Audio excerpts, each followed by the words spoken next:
Hello guys, welcome to my channel cook with Vibhuti. તો ઘણા સમય પછી હું તમારા માટે લઈને આવી છું ફટાફટ બની જતી એવી પનીર ચીલીની રેસીપી, અને એ પણ તદ્દન નવી રીતથી કે જેમાં તમારે સોયા સોસ કે ચીલી સોસની જરૂર નહીં પડે. તો ચલો શરૂ કરીએ પનીર ચીલી બનાવવાની રેસીપી.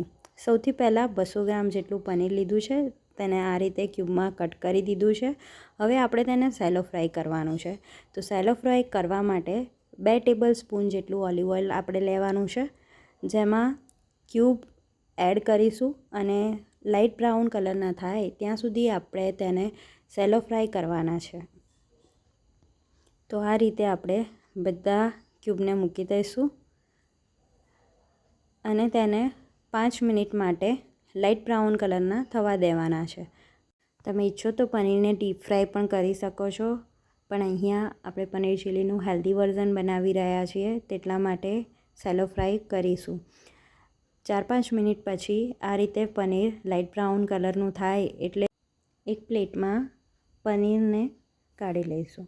તમે જોઈ શકો છો કે કેટલા ક્રન્ચી લાગી રહ્યા છે.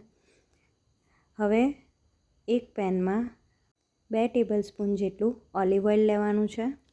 ત્યાર પછી તેમાં 1 નંગ ડુંગળી અને 1 નંગ કેપ્સિકમને આ રીતે ચોપ કરી લીધેલા છે, તે આપણે એડ કરીશું. ત્યાર પછી તેમાં આદું લસણ મરચાંની પેસ્ટ એડ કરીશું 1 ટેબલ સ્પૂન, અને જ્યાં સુધી લાઇટ બ્રાઉન કલરના ના થાય ત્યાં સુધી આપણે શેકાવા દઈશું. કચાશ જ્યાં સુધી દૂર ન થાય લસણ આદુ મરચાં પેસ્ટની, ત્યાં સુધી આપણે તેને શેકાવા દેવાનું છે.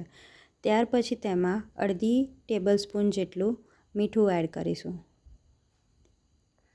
ડુંગળી સંતળાઈ ગયા પછી ચાઇનીઝ મસાલો 2 ટેબલ સ્પૂન લીધો છે, જેમાં થોડું ધાણા જીરું અને પાણી એડ કરીને એક પ્યુરી રેડી કરી છે, તે એડ કરી લઈશું. ત્યારબાદ તેમાં અડધી ચમચી જેટલું લાલ મરચું પાવડર, 1 ચમચી જેટલો ચાઇનીઝ મસાલો અને ફ્રાય કરેલા પનીર ક્યુબને એડ કરી દઈશું. હવે 2 મિનિટ માટે બધું જ મિક્સ કરી લેવાનું છે. 2 જ મિનિટમાં તૈયાર થઈ જશે પનીર ચીલી, એ પણ સોયા સોસ, વિનેગર અને ચીલી સોસ વગર. તો તૈયાર છે પનીર ચીલી. હવે આપણે તેને સર્વ કરી લઈશું. તમે જોઈ શકો છો કે વિધાઉટ ટેકિંગ મચ ટાઈમ ઘણા ઓછા સમયમાં પનીર ચીલી બનાવી શકીએ છીએ, અને એ પણ એકદમ હેલ્ધી વર્ઝન છે કે જેમાં આપણે સોયા સોસ અને વિનેગરનો ઉપયોગ કર્યો નથી. તો તમે પણ ટ્રાય કરજો અને જરૂરથી મને કમેન્ટમાં જણાવજો કે કેવી લાગી તમને મારી આ રેસીપી. તો ફરી મળીશું. Tata, bye bye.